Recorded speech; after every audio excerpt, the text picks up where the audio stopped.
Prophets and Kings by EllenWhite. Chapter 37, Carried Captive into Babylon.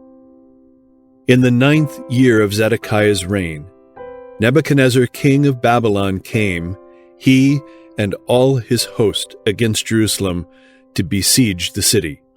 2 Kings 25, verse 1. The outlook for Judah was hopeless.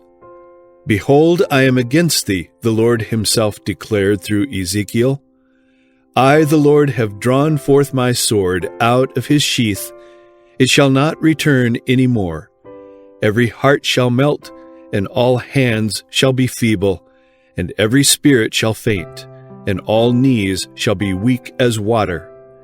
I will pour out mine indignation upon thee. I will blow against thee in the fire of my wrath, and deliver thee into the hand of brutish men and skillful to destroy." Ezekiel 21, verse 3, verses 5-7, and verse 31. The Egyptians endeavored to come to the rescue of the beleaguered city, and the Chaldeans, in order to keep them back, abandoned for a time their siege of the Judean capital. Hope sprang up in the heart of Zedekiah, and he sent a messenger to Jeremiah asking him to pray to God in behalf of the Hebrew nation. The prophet's fearful answer was that the Chaldeans would return and destroy the city. The fiat had gone forth. No longer could the impenitent nation avert the divine judgments. "Deceive not yourselves," the Lord warned his people. "The Chaldeans shall not depart.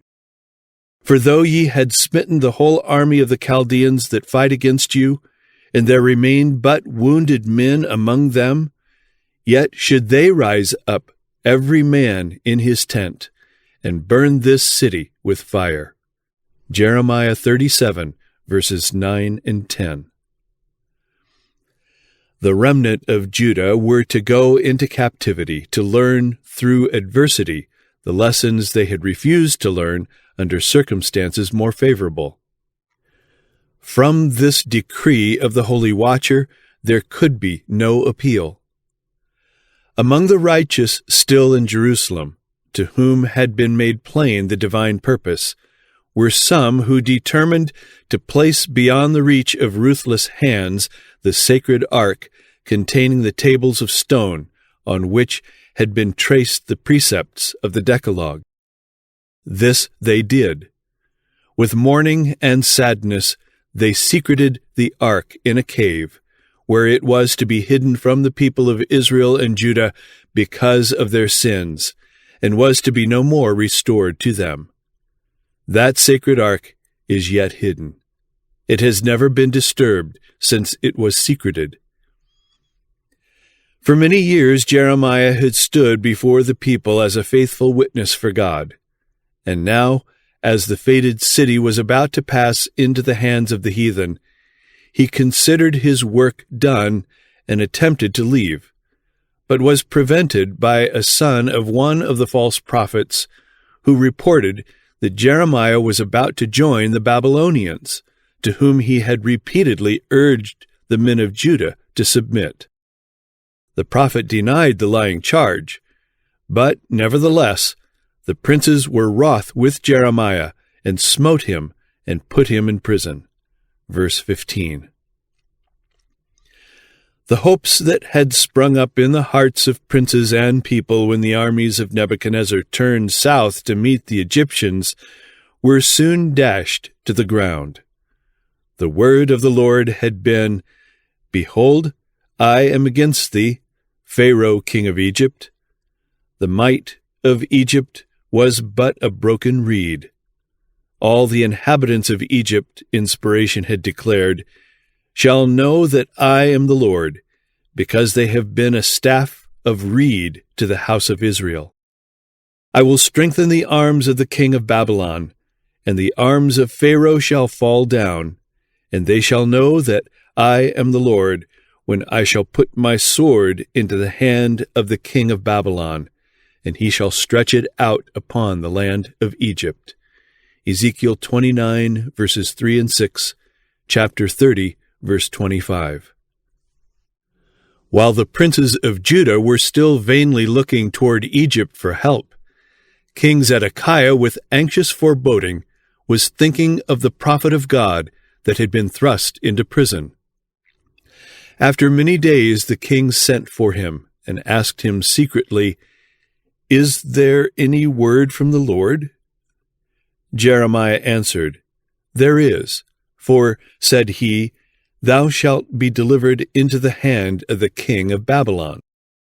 Moreover, Jeremiah said unto King Zedekiah, "What have I offended against thee, or against thy servants, or against this people, that ye have put me in prison? Where are now your prophets which prophesied unto you, saying, The king of Babylon shall not come against you, nor against this land? Therefore hear now, I pray thee, O my lord, the king.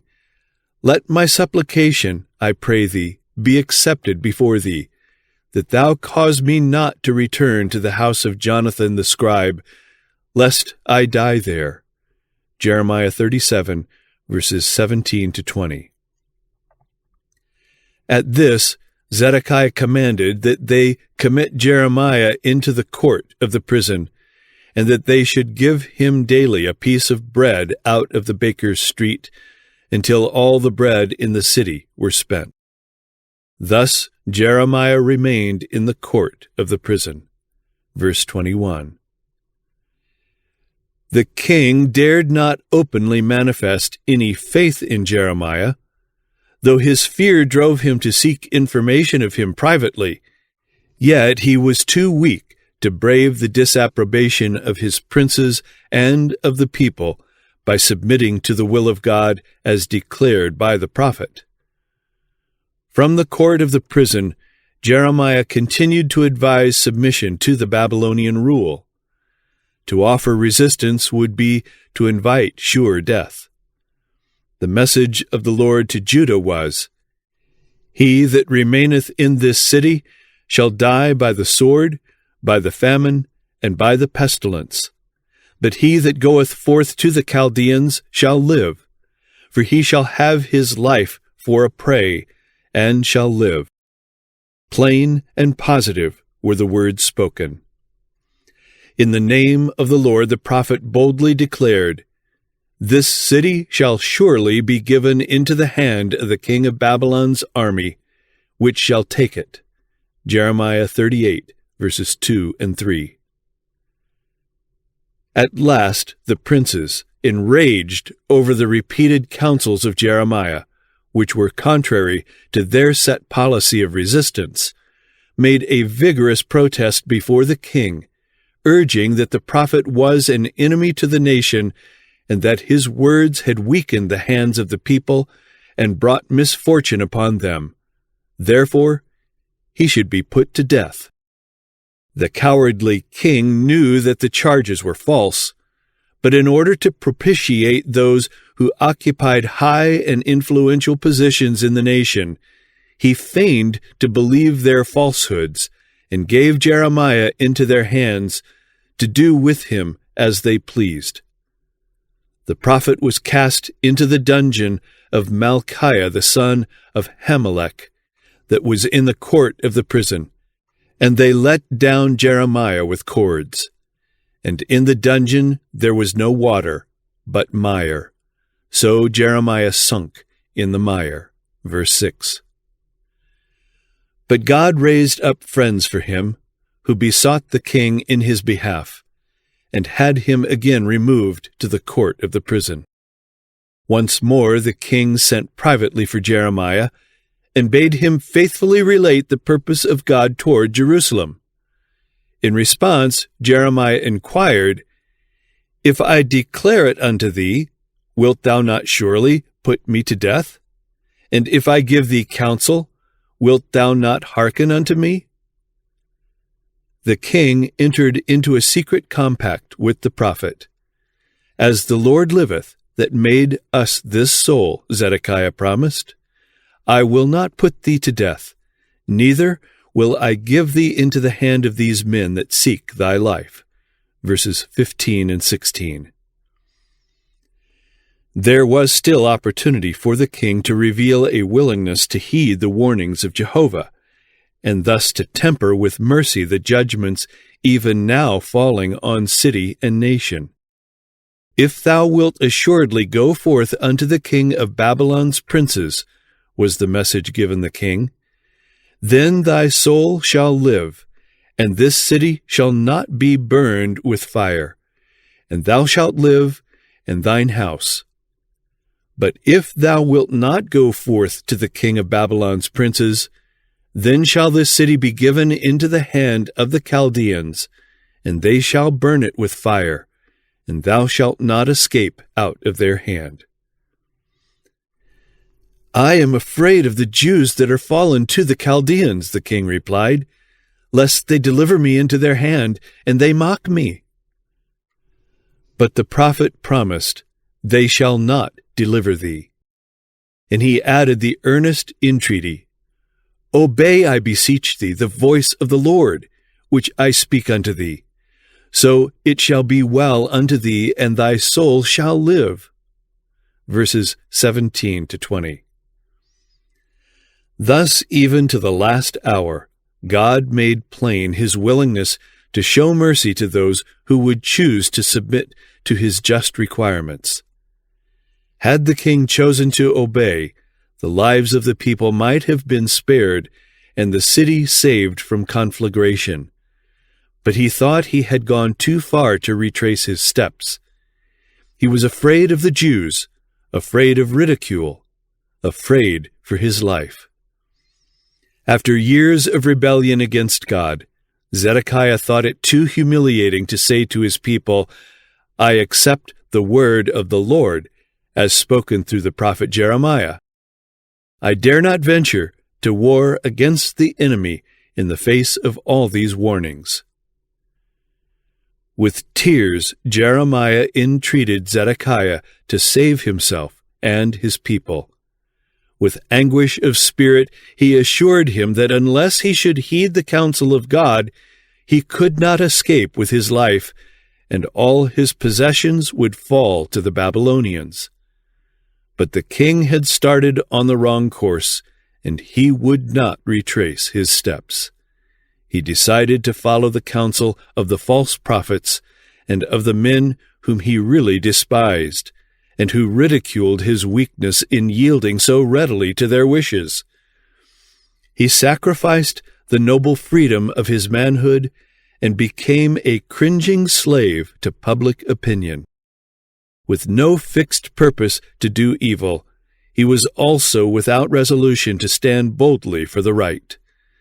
Convicted though he was of the value of the counsel given by Jeremiah, he had not the moral stamina to obey, and as a consequence, he advanced steadily in the wrong direction. The king was even too weak to be willing that his courtiers and people should know that he had held a conference with Jeremiah. So fully had the fear of man taken possession of his soul. If Zedekiah had stood up bravely and declared that he believed the words of the prophet, already half fulfilled, what desolation might have been averted. He should have said, I will obey the Lord and save the city from utter ruin. I dare not disregard the commands of God because of the fear or favor of man. I love the truth, I hate sin, and I will follow the counsel of the Mighty One of Israel. Then the people would have respected his courageous spirit, and those who were wavering between faith and unbelief would have taken a firm stand for the right. The very fearfulness and justice of this course would have inspired his subjects with admiration and loyalty. He would have had ample support, and Judah would have been spared the untold woe of carnage and famine and fire. The weakness of Zedekiah was a sin for which he paid a fearful penalty. the enemy swept down like a resistless avalanche and devastated the city. The Hebrew armies were beaten back in confusion. The nation was conquered. Zedekiah was taken prisoner, and his sons were slain before his eyes. The king was led away from Jerusalem a captive. His eyes were put out, and after arriving in Babylon, he perished miserably. The beautiful temple that for more than 4 centuries had crowned the summit of Mount Zion was not spared by the Chaldeans. They burnt the house of God, and brake down the wall of Jerusalem, and burnt all the palaces thereof with fire, and destroyed all the goodly vessels thereof. 2 Chronicles 36, verse 19. At the time of the final overthrow of Jerusalem by Nebuchadnezzar, many had escaped the horrors of the long siege, only to perish by the sword. Of those who still remained, some, notably the chief of the priests and officers and the princes of the realm, were taken to Babylon and there executed as traitors. Others were carried captive to live in servitude to Nebuchadnezzar and to his sons until the reign of the kingdom of Persia, to fulfill the word of the Lord by the mouth of Jeremiah. Verses 20 and 21. Of Jeremiah himself it is recorded, Nebuchadnezzar king of Babylon gave charge concerning Jeremiah to Nebuchadnezzar Adon, the captain of the guard, saying, Take him, and look well to him, and do him no harm, but do unto him even as he shall say unto thee. Jeremiah 39, verses 11 and 12. Released from prison by the Babylonian officers, the prophet chose to cast in his lot with the feeble remnant, certain poor of the land left by the Chaldeans to be vine-dressers and husbandmen. Over these the Babylonians set Gedaliah as governor. Only a few months passed before the newly appointed governor was treacherously slain. The poor people, after passing through many trials, were finally persuaded by their leaders to take refuge in the land of Egypt. Against this move Jeremiah lifted his voice in protest. Go ye not into Egypt, he pleaded. But the inspired counsel was not heeded, and all the remnant of Judah, even men and women and children, took flight into Egypt. They obeyed not the voice of the Lord. Thus came they even to Tahpanhes. Jeremiah 43, verses 5 to 7. The prophecies of doom pronounced by Jeremiah upon the remnant that had rebelled against Nebuchadnezzar by fleeing to Egypt were mingled with promises of pardon to those who should repent of their folly and stand ready to return. While the Lord would not spare those who turned from his counsel to the seductive influences of Egyptian idolatry, yet he would show mercy to those who should prove loyal and true. A small number that escape the sword shall return out of the land of Egypt into the land of Judah, he declared, and all the remnant of Judah that are gone into the land of Egypt to sojourn there shall know whose words shall stand, mine or theirs. Jeremiah 44, verse 28.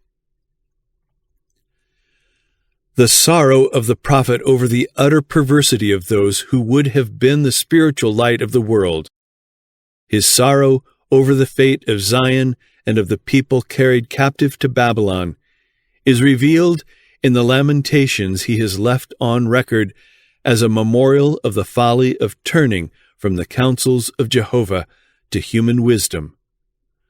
Amid the ruin wrought, Jeremiah could still declare, It is of the Lord's mercies that we are not consumed. And his constant prayer was, Let us search and try our ways, and turn again to the Lord. Lamentations 3, verses 22 and 40. While Judah was still a kingdom among the nations, he had inquired of his God, "Hast thou utterly rejected Judah? Hath thy soul loathed Zion?" And he had made bold to plead, "Do not abhor us for thy name's sake." Jeremiah 14, verses 19 and 21. The prophet's absolute faith in God's eternal purpose to bring order out of confusion and to demonstrate to the nations of earth and to the entire universe his attributes of justice and love now led him to plead confidently in behalf of those who might turn from evil to righteousness. But now Zion was utterly destroyed. The people of God were in their captivity. Overwhelmed with grief, the prophet exclaimed, "How doth the city sit solitary, that was full of people? How is she become as a widow? She that was great among the nations, and princes among the provinces, how is she become tributary? She weepeth sore in the night, and her tears are on her cheeks. Among all her lovers she hath none to comfort her. All her friends have dealt treacherously with her. They are become her enemies. Judah is gone into captivity because of affliction and because of great servitude. She dwelleth among the heathen. She findeth no rest. All her persecutors overtook her between the straits.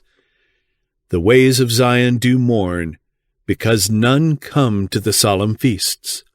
All her gates are desolate. Her priests sigh. Her virgins are afflicted, and she is in bitterness. Her adversaries are the chief. Her enemies prosper. For the Lord hath afflicted her for the multitude of her transgressions. Her children are gone into captivity before the enemy. How hath the Lord covered the daughter of Zion with a cloud in his anger, and cast down from heaven unto the earth the beauty of Israel, and remembered not his footstool in the day of his anger. The Lord hath swallowed up all the inhabitants of Jacob, and hath not pitied. He hath thrown down in his wrath the strongholds of the daughter of Judah. He hath brought them down to the ground. He hath polluted the kingdom and the princes thereof. He hath cut off in his fierce anger all the horn of Israel. He hath drawn back his right hand from before the enemy, and he burned against Jacob like a flaming fire, which devoureth round about. He hath bent his bow like an enemy. He stood with his right hand as an adversary, and slew all that were pleasant to the eye in the tabernacle of the daughter of Zion. He poured out his fury like fire. What thing shall I take to witness for thee? What thing shall I liken to thee, O daughter of Jerusalem? What shall I equal to thee, that I may comfort thee, O virgin daughter of Zion? For thy breach is great like the sea. Who can heal thee? Remember, O Lord, what is come upon us. Consider and behold our reproach. Our inheritance is turned to strangers, our houses to aliens. We are orphans and fatherless. Our mothers are as widows. Our fathers have sinned and are not, and we have borne their iniquities. Servants have ruled over us. There is none that doth deliver us out of their hand. For this our heart is faint. For these things our eyes are dim. Thou, O Lord, remainest forever, thy throne from generation to generation. Wherefore dost thou forget us forever, and forsake us so long time? Turn thou us unto thee, O Lord, and we shall be turned. Renew our days as of old. Lamentations 1, verses 1 to 5, chapter 2, verses 1 to 4 and verse 13, chapter 5, verses 1 to 3, verses 7, 8, 17 and verses 19 to 21.